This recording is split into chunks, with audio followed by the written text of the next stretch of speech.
Visuals is something that I feel a general audience like myself, like we see, but we might not fully understand. And like I loved kind of learning about the different layers, the different, you know, all the work that goes into it to get us to feel, to understand without us actually realizing, like with the colors and everything like that. But my first question is, when you have like, you know, so many different VFX and stuff like that, how do you organize your files? Do you create new ones for each scene, or do you have like some like ready to go ones to like throw in there? Like I need you know a lightning bolt or something like that. Like So, I mean, really, when you're dealing with something like Ultraman Rising and you're dealing with something that's really stylized and quite different, pretty much everything gets made from scratch. So, you are creating an entire world. You're creating the whole of Tokyo. We're kind of going in and doing like detail on the city. We're creating every character, every crowd member, and everything is created bespokely from scratch by a massive team of artists who are just amazing to work with, and they bring a level of quality and a level of detail that's just unbelievable. I'm just thinking of the baseball scene. Yeah. Yeah, like, especially how you kind of see them. You know, you go from a cheering crowd to a scared crowd, like, and then the fire, and then. But like, what I love so about this, speaking of the style, Yeah. how did you kind of like?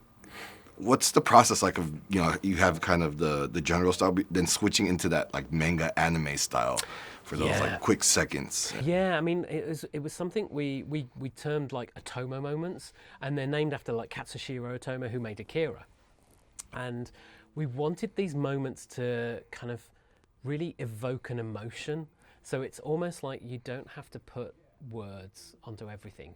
You know, Shannon had this idea that he wanted like the visuals to kind of like really kind of like give either a kind of like a boosted, a heightened sense of like reality, or maybe kind of like show an emotion that's kind of like coming out without having to do it through performance, without even having to do it through kind of like words. And so we really wanted to kind of style these like individual shots. So in the baseball sequence, it's that heightened moment. You're building up the tension. The ball has been thrown. It's arcing through. You know, you get the close up on Ken, like just readjusting his grip, and then suddenly he swings. And the moment it connects, it just kind of like you take out all the color. We go black and white, and you have this kind of like real manga inspired image that just kind of goes and it's kind of it just jumps the viewer, and it gives them something like to really kind of like jolt them, to give them that same experience that Ken's experiencing. It's that kind of connection. He hits the ball. He knows already.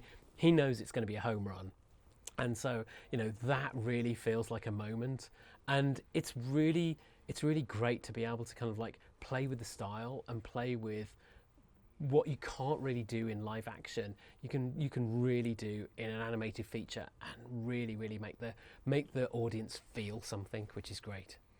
I'm pretty sure I cried like 3 times watching the film. Me too. Me too. It's so emotionally evocative. So with that, do you have kind of like do you have like go-to techniques to evoke certain emotions? Is there like certain colors that will always kind of make someone angry, make someone sad?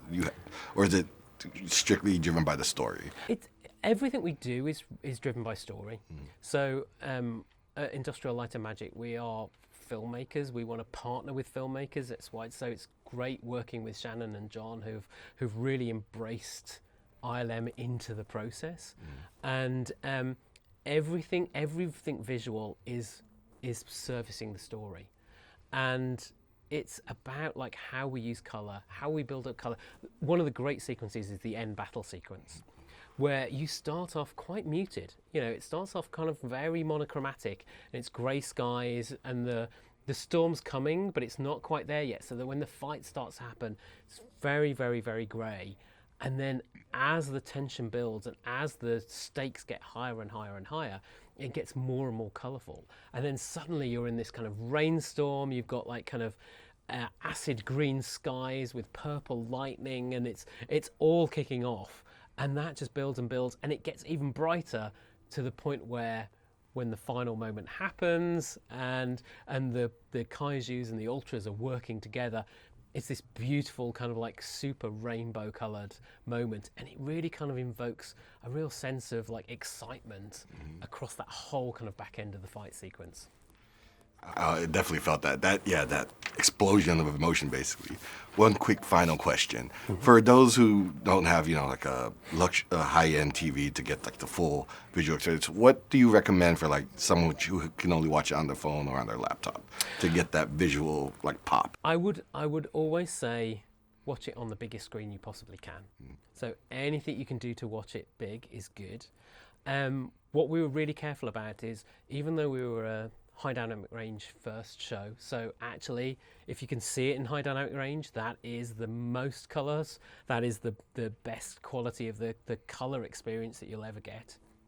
But what we also did, we worked with Maxine Gervais, the colorist, to really make sure that if you ever get the chance to see it in the cinema again, the cinema version looks amazing, but also as well the standard definition image as well, it still has the color and the creativity. It just doesn't quite have the pop.